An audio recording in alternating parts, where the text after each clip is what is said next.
We just saw Dom Hemingway, the new Jude Law film, and the way this show works, we will do a quick review, whether we like the movie or not, who we would recommend it to, so give you kind of an idea. If you think it sounds like a movie you want to see, go check it out, stop the review, and watch it again when you get done with the movie. Otherwise, keep watching, and we'll get into spoilers and talk about more of our feelings about what we thought of this film. Just to be clear, this is going to be an R-rated review. Because this was a very R-rated movie. So, you have been warned. Stop it now if there are children in the room, or if you're easily offended. I fucking loved this movie. This movie was awesome. Start to finish. Amazing. You have Jude Law, opens on Jude Law, and Jude Law is just, I'm not going to spoil it yet because we're not at that point, but man alive, he just sells this movie to you right out of the gate. It's hysterical. It does kind of try to go for a more serious tone at points, and that more or less succeeds, but it more or less is just a way to keep things going and to keep us with this character who's fantastic. Go see this movie. Stop watching me. Just do it. Just watch it. That's my review. I didn't really like it that much. I thought that it started off really well, and then it kind of lost me through the track. But it could be for a number of reasons. I think people that would like it would be fans of Jude Law, or people who like just absurdities in general, raunchy comedies, anything that has to do with just good old British fucking cunts. I think is who would really enjoy this movie. Yeah. I would agree with Zach here. I was entertained, but I don't know if I could recommend it to anybody. I would say just go see Bronson instead. If you want to see a strong... That's a little different. If you want to see a strong British character crime drama. I'm gonna say I don't think it was that much like Bronson. I don't think I liked it. I like not the greatest picture I ever saw. I felt like some of the tonal shifts left me a little cold, but overall I really did care for it, and it was a really good character piece, I thought. I really had a lot of fun with it. It's definitely a movie you're gonna know if you like it, like 2 seconds in or not. Like, if you like that opening monologue, you're going to find some kind of enjoyment out of this, I think. I really liked it. Jude Law definitely kills it. One of my favorite roles of his now, definitely. He's obviously having so much fun doing this that it's kind of an infectiously fun, like, hang out with these dumb British gangster movies. Yeah, it is. So that's what we thought of the movie in general. If it sounds like your cup of tea, go see it. Don't let us ruin it for you. And then come back and let us ruin it for you, and let us enjoy it with us from here on out. And you can kind of find out more about what they didn't like about the movie, and more about what I liked about the movie. So here's where we get into that part. We open on Jude Law staring into the camera, giving a soliloquy about his cock for about 2.5 straight minutes, which sets up that he's in jail getting a blowjob from another guy, which goes to a title card that says 12 years is a long time. I was sold. This movie could do no wrong from that point forward. I was sold. This character was amazing, and they kept him amazing throughout the entire film. The story was very generic. It was just sort of there. I made a mention of it as being, I kind of anticipated it being sort of the John Hughes formula of, there's a funny character, you build the character's silly, then there's some kind of emotional sucker punch, you feel bad for the character, you want him to do well, and he doesn't get everything he wants, but he has some kind of a redemptive climax, some kind of redemptive ending to the movie. That's what this movie is. It does, not everything works, not everything fires on all cylinders. The daughter character is really, she's just there as kind of an afterthought. It's not, I didn't feel like she was really that developed or really even that important. It was just sort of, there needed to be something for him to need or to want that was beyond just more hookers and more money, and that grounded him just enough that it wasn't a 40-minute sketch that sort of lost steam and crashed and burned. It managed to keep it going from there.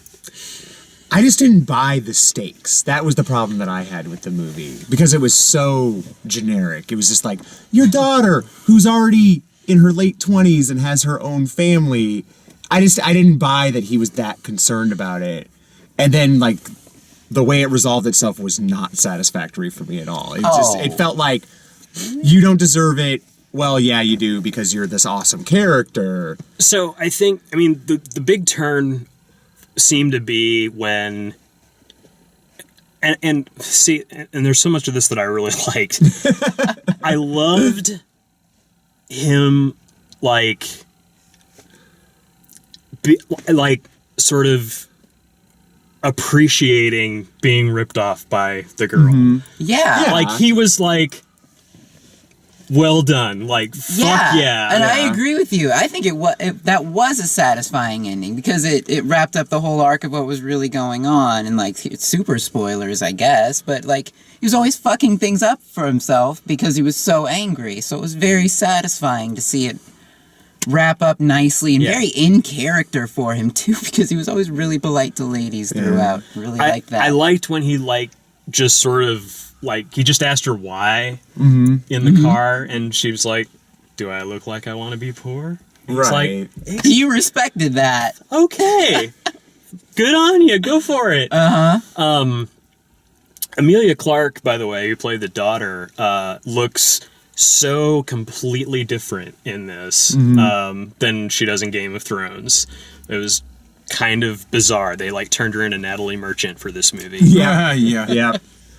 Oh my god, that band, not to get off on anything, it's too much of a tangent, but was that not the most casting call band ever? Yeah. Look, we got a cute Asian girl on mandolin, and there's a black guy playing drums, and there's this surfer guy on bass. That brought was me to one of my so ridiculous favorite weird moments of the movie, where we're having this emotional epiphany while listening to the music of the band.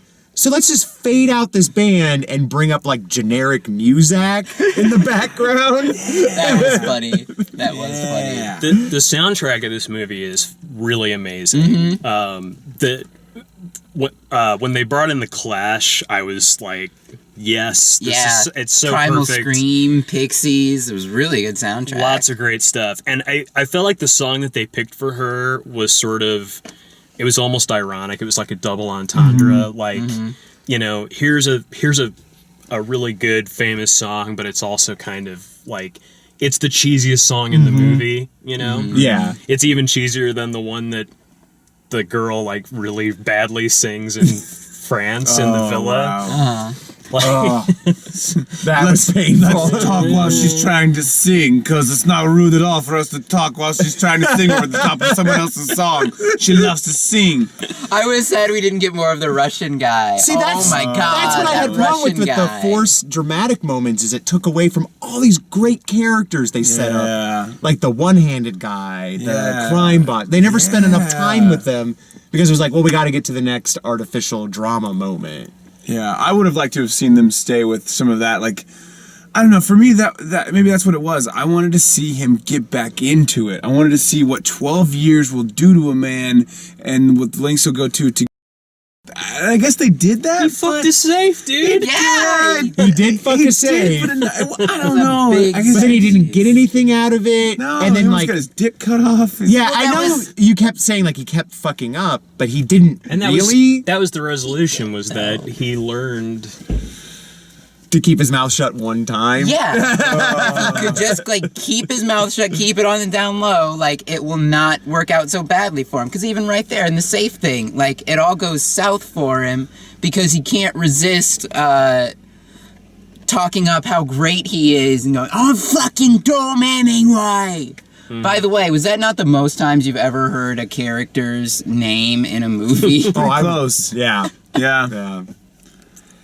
Yeah.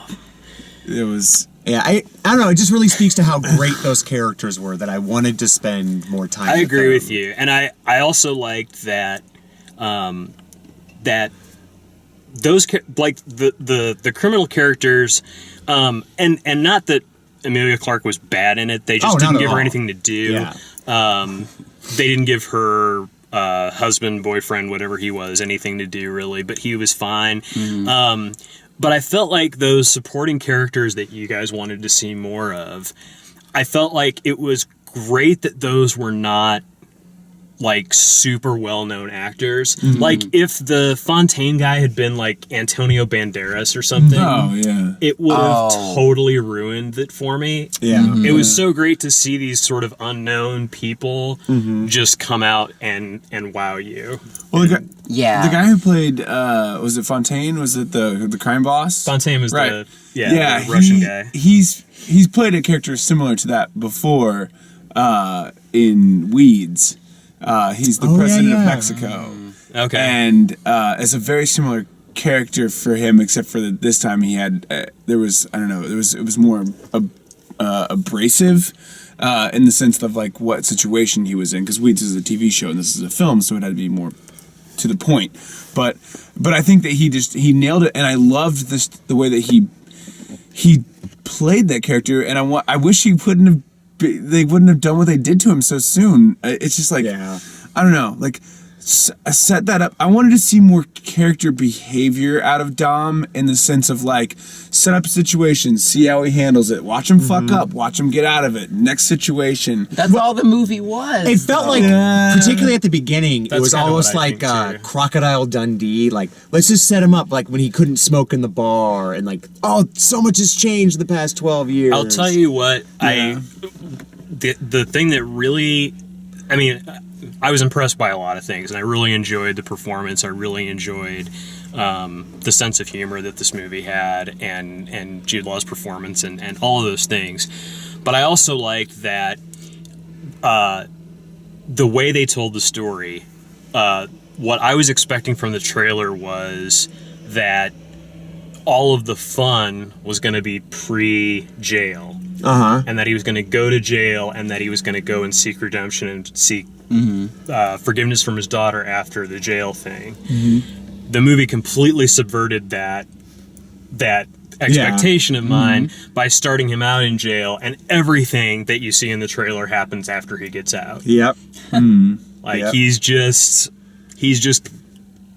at a 10 the entire God, movie. he really is. I liked that it remained funny throughout.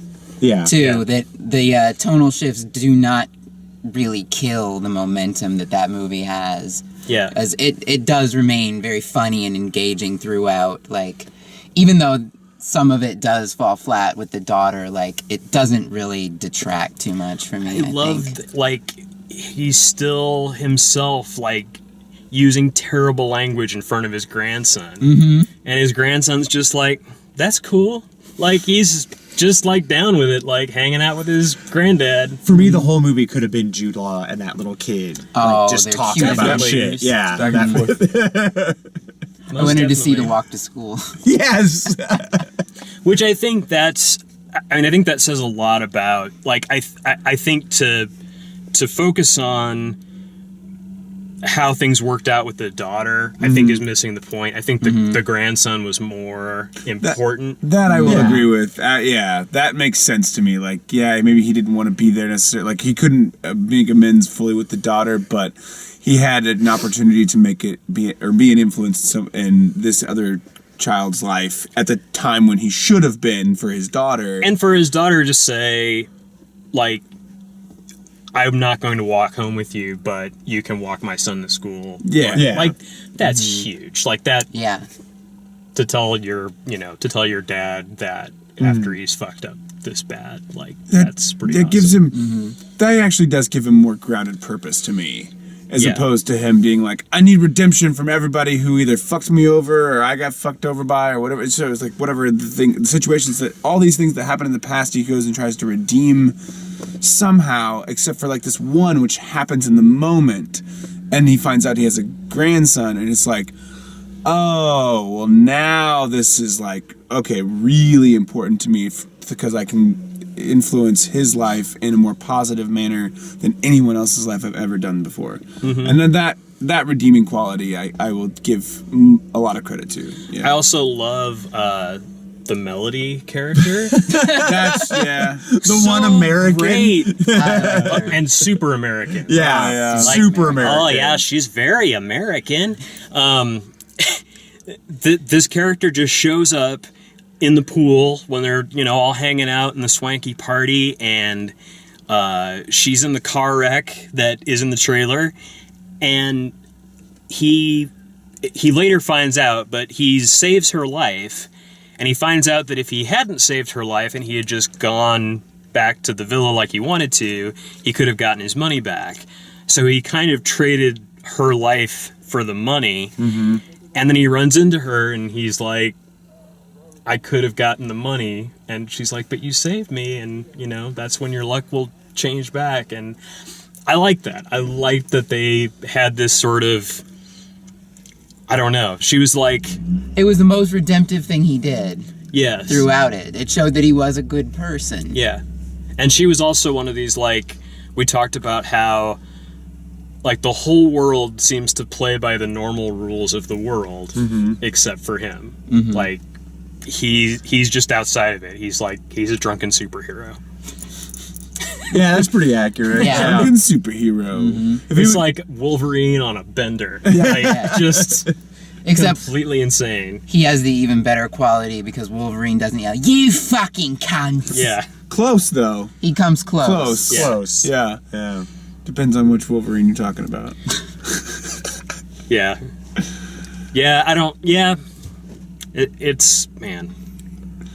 I mean, it wasn't terrible in the sense it was like I sat there and went, oh my god, when's it gonna be over? Like there was definitely a really good quality entertainment value to it, in the sense that they grab you with the language and the raunchiness, if that's your thing, and then they get you with just a lot of other fun, unique situations and details and characters.